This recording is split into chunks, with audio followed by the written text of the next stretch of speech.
एक सेठ बस से उतरे। उनके पास कुछ सामान था। आसपास नज़र दौड़ाई तो उन्हें एक मजदूर दिखाई दिया। सेठ ने आवाज़ देकर उसे बुलाया और कहा कि अमुक स्थान तक इस सामान को ले जाने के कितने पैसे लोगे। मजदूर बोला कि आपकी मर्जी, जो देना हो दे देना, लेकिन मेरी एक शर्त है कि जब मैं सामान लेकर चलूं तो रास्ते में या तो मेरी बात सुनना या आप अपनी सुनाना।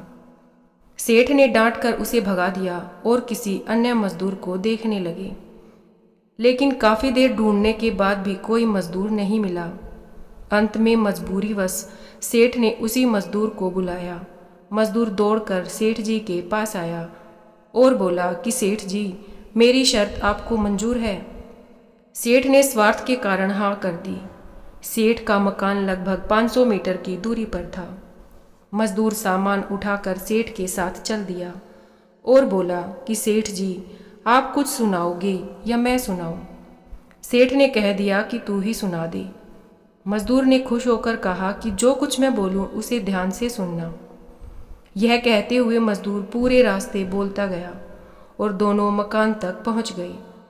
मजदूर ने बरामदे में सामान रख दिया। सेठ ने जो भी पैसे दिए वह मजदूर ने ले लिए और सेठ से बोला कि सेठ जी, मेरी बात आपने ध्यान से सुनी या नहीं सुनी? सेठ ने कहा कि मैंने तेरी कोई बात नहीं सुनी, मुझे तो अपना काम निकलवाना था। मजदूर बोला कि सेठ जी, आपने जीवन की बहुत बड़ी गलती कर दी। कल 7 बजे आपकी मौत होने वाली है। सेठ को गुस्सा आया और बोले, तेरी बकवास बहुत सुन ली, जा रहा है या तेरी पिटाई करूं? मजदूर कहने लगा कि मारो या छोड़ दो, कल शाम को आपकी मौत होनी है। अब भी मेरी बात ध्यान से सुन लो। अब सेठ थोड़ा गंभीर होने लगा और बोला कि मरना तो सभी को है।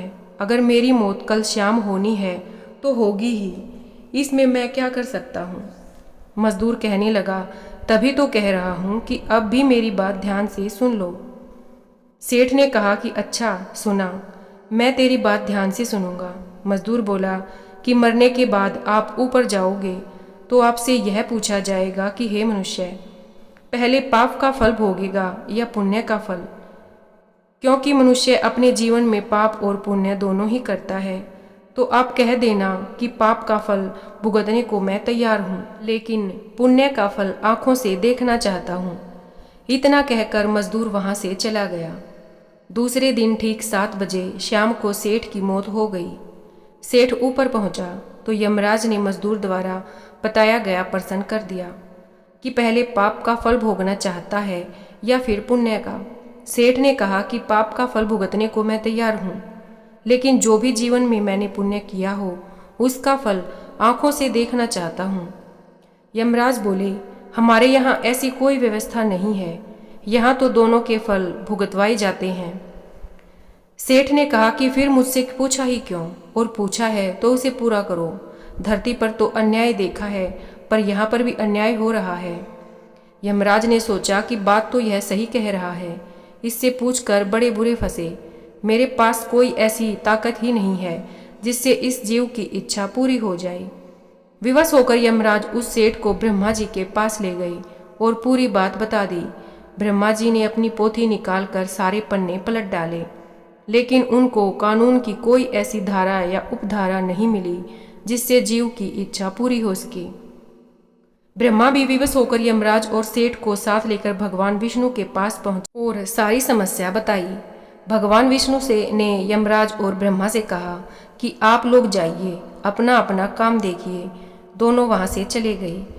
भगवान ने सेठ से कहा, अब बोलो, तुम क्या कहना चाहते हो? सेठ ने कहा कि अजी साहब, मैं तो शुरू से एक ही बात कह रहा हूँ कि पाप का फल भुगतने को तो मैं तैयार हूँ, लेकिन पुण्य का फल आंखों से देखना चाहता हूँ।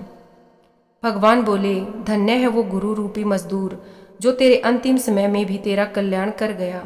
अरे मूर्ख, उसके बताए उपाय के कारण तू मेरे सामने खड़ा है। अपनी आंखों से तूने मेरे दर्शन कर लिए। मेरे दर्शन से तेरे सभी पाप नष्ट हो गए।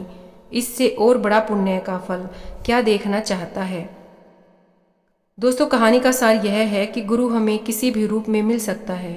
गुरु की बात ध्यान से सुननी चाहिए। पता नहीं कौन सी बात जीवन में कब काम आ जाए।